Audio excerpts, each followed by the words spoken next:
जय श्री राधे कृष्णा दोस्तों। हर हर महादेव।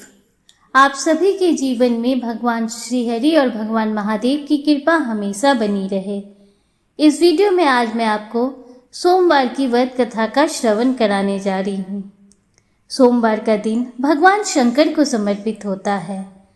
आज के दिन भक्त भोलेनाथ को प्रसन्न करने के लिए विशेष पूजा अर्चना करते हैं। कुछ लोग आज के दिन व्रत भी रखते हैं ताकि भगवान शिव की कृपा प्राप्त की जा सके। ऐसा माना जाता है कि अगर आप आज के दिन व्रत ना भी रख पाएं तो भी आपको सोमवार की व्रत की कथा का श्रवण जरूर करना चाहिए। इससे आपको व्रत के समान पुण्य फल की ही प्राप्ति होती है। आइए सोमवार की व्रत कथा प्रारंभ करते हैं। प्रेम से बोलिए भगवान महादेव की जय। हर हर महादेव।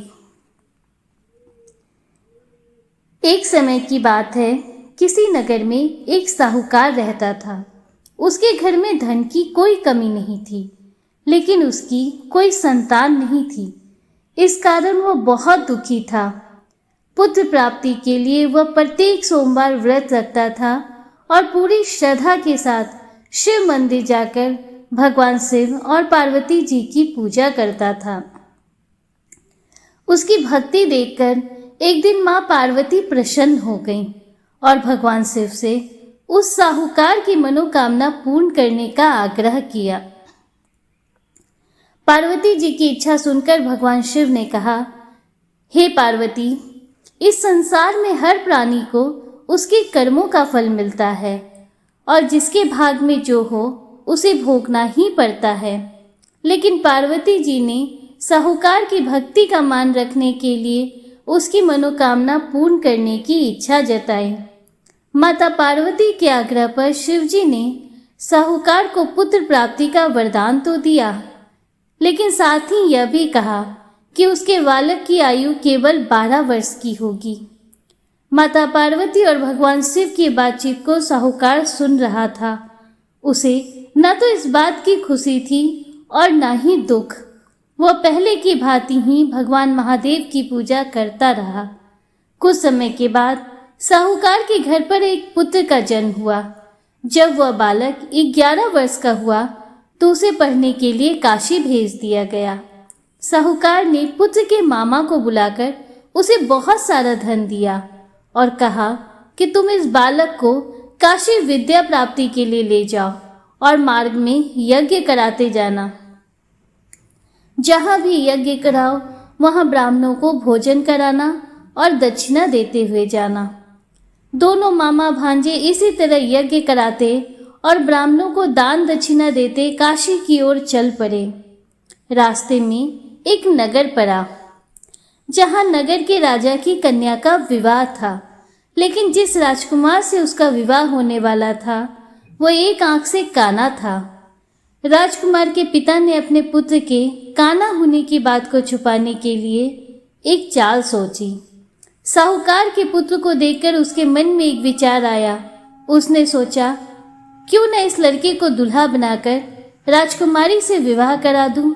विवाह के बाद इसको धन देकर विदा कर दूंगा और राजकुमारी को अपने नगर ले जाऊंगा।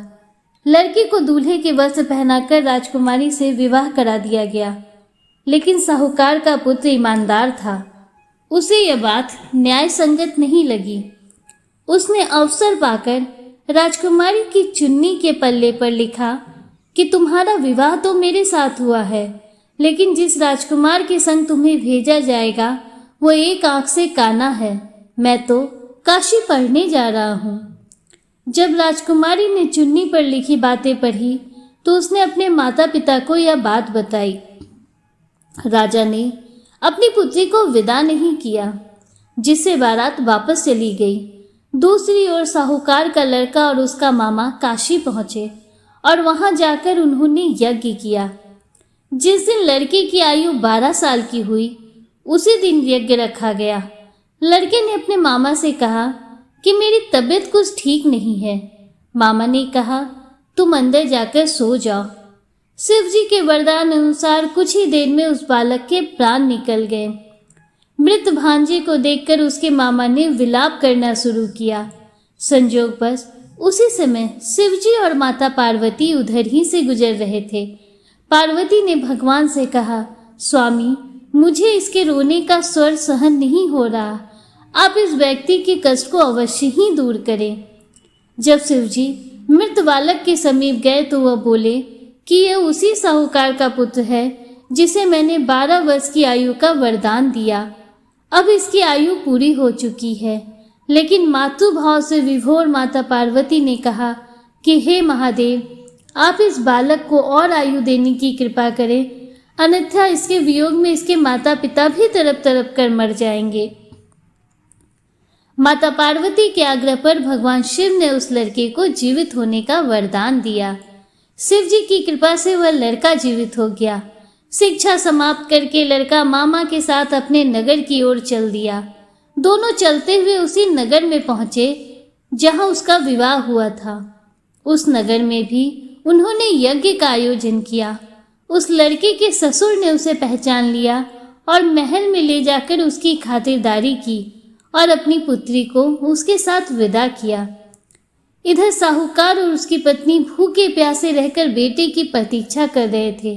उन्होंने प्रण कर रखा था कि यदि उन्हें अपने बेटे की मृत्यु का समाचार मिला तो वह भी प्राण त्याग देंगे, परंतु अपने बेटे के जीवित होने का समाचार पाकर वह बेहद प्रसन्न हुए। उसी रात भगवान शिव ने व्यापारी के स्वप्न में आकर कहा, हे श्रेष्ठी, मैंने तेरे सोमवार के व्रत करने और व्रत कथा सुनने से प्रसन्न होकर तेरे पुत्र को लंबी आयु प्रदान की है। इसी प्रकार जो कोई सोमवार व्रत करता या कथा सुनता और पढ़ता है, उसके सभी दुख दूर होते हैं और समस्त मनोकामनाएं पूर्ण होती हैं। प्रेम से बोलिए भगवान महादेव की जय। हर हर महादेव। जय श्री गौरी शंकर।